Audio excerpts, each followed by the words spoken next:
Why are people hating on Miss Tyra Banks?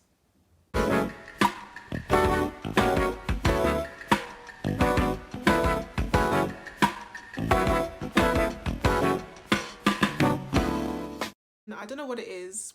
This quarantine is making people bored. People are jobless, they don't have things to do. People like to be angry. There's always someone to find to cancel. And the internet has decided to now hate on Miss Tyra Banks.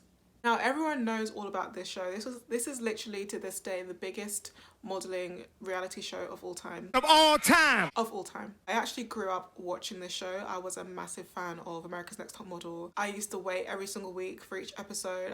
I don't even realise how emotionally invested I was in this show. I lived for every season. And she's being criticised for some of the practices and some comments she used to make on the show. Now, I will definitely admit the show was a bit extra sometimes. They had to add a bit of seasoning just to make things more interesting for viewers.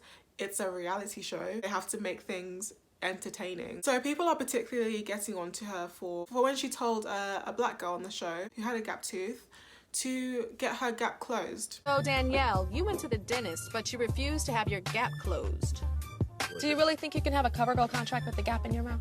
Yeah, why not? This is all people see. It's easy to reach beautiful CoverGirl. It's not marketable. Yeah, just a little bit is okay, but I don't want to completely close it. Well, I guess she just left the gap wide open for another girl, baby. I agree. But then seasons later, a white girl who had a gap tooth and Tyra actually got her to widen her gap. My makeover started a lot earlier than everybody else's. I had to get my gap in my teeth widened. So I went to the dentist and he actually shaved off 1/4 millimeter off of each tooth. So yeah, you see the slight hypocrisy there. I, for one, grew up having a gap tooth. I mean, I still have a gap tooth. I never had a problem with it. I never had a problem with my gap. I still don't. I don't really see the big deal. It's like, whatever. It's just teeth. Me, myself, I can even point out a lot of things on the show that were very problematic. At the time when I was watching it as a kid, I really just thought it was entertaining. I didn't really have much problem. Like, I knew these things were embarrassing to some degree to these models, but like looking back, like, yeah, I start to think like some of these things were very unnecessary. She really humiliated these girls. Some of these catwalks, walking in like, what do you call it? In like a zorb ball in water. Oh. Girl down.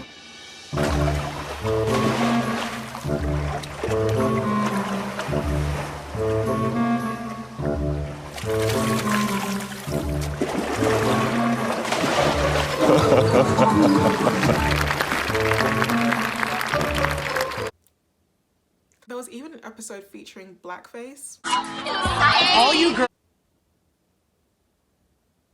A black girl with a nose job, come on. You're a Jackson. She's a tight little cute fro. Got milk? Oh, got milk? I mean, these times I was also watching Little Britain and Come Fly With Me. Now that I'm older, I know better, but this is stuff that I would see regularly. Bit cringe now. Let's not forget, we all know we were rooting I was rooting for you. We were all rooting for you.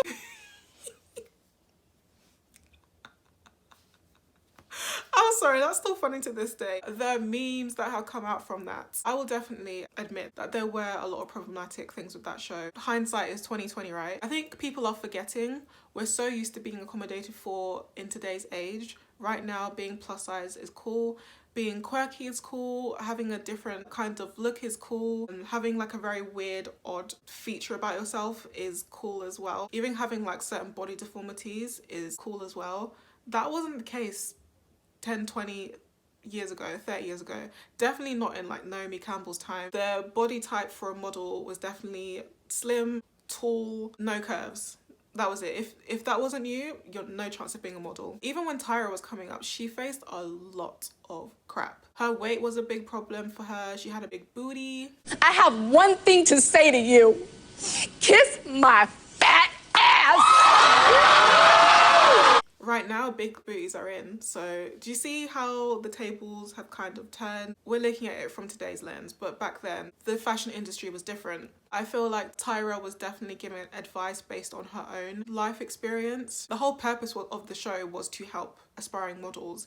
She gave a chance to quirky looking models before it was actually cool to do so. There was actually a tweet by a person saying that being too quirky wasn't was just not acceptable back in that time. Like, actually being black, for example, was the quirk. Like, that was your quirk. Anything else added to that was a no-no. So number one, she's black, and then having a gap tooth in those times wasn't seen as marketable. Whereas, you know, a white girl, you know, get the London look, she had a gap tooth, that was her thing. Like, I think the most well-known person I know with a gap tooth, who's a supermodel right now, Slick Woods.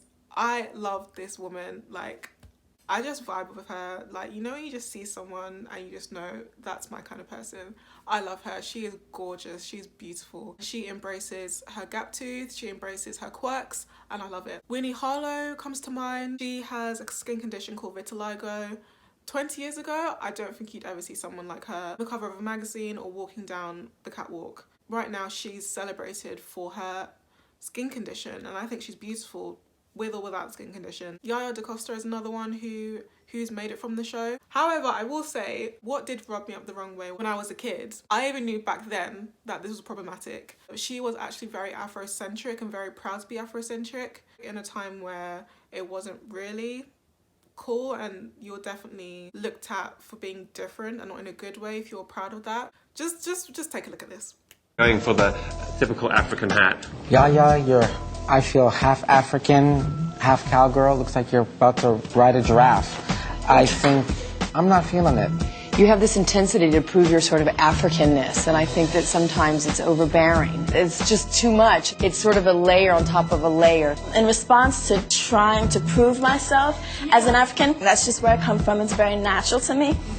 And I did not choose that hat for the very specific reason that it's very cliche. The fabric that it's made from is very artificial, very cheap, fake kente. I didn't have the time. I know I'm running on. There's a different way of explaining yourself and being defensive. And you're being very defensive, and it's not attractive. Just because we had a talk about, you know, Afrocentricity before, and it's kind of misunderstood. I'm all about, like, expressing yourself and your culture, but it's still done in a fashion way. You want your outfit to be, look at me, and this outfit is, look over there.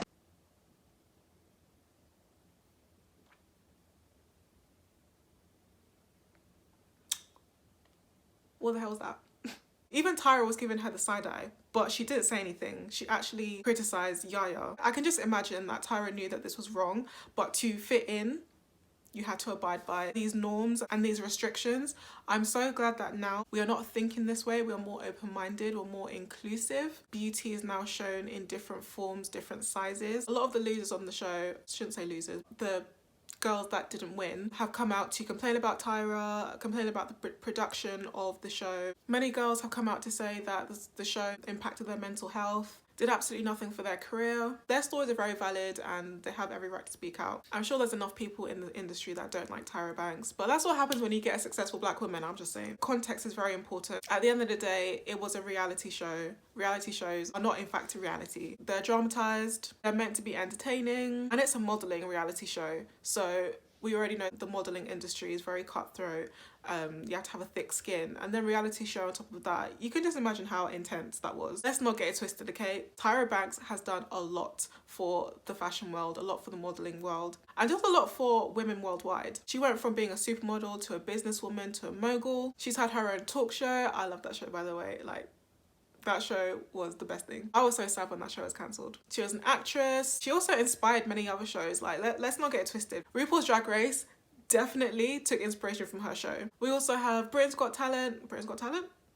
Britain's Next Top Model, Australia's Next Top Model. We know people like Ducky Thought from Australia's Next Top Model. I mean, I knew her before that show, but it brought her more publicity. Many people might not know this, but she actually has a summer camp for young girls. It's called T-Zone. She's had this for, I think, since about the early 2000s. She's had this summer camp. It's aimed to develop self-esteem in young girls. How many of your faves are going out to help young girls? And it's not just for clicks and clout and followers. I'll wait. So this misdirected anger and righteousness in people, I just think it's silly. It's every day cancel someone for something they did how many years ago. But what we're not going to do is drag Miss Tyra Banks. She has done a lot more for the world than many other models I can name, okay? So you really can't come for her success. I'm sorry. So cancel culture, not today.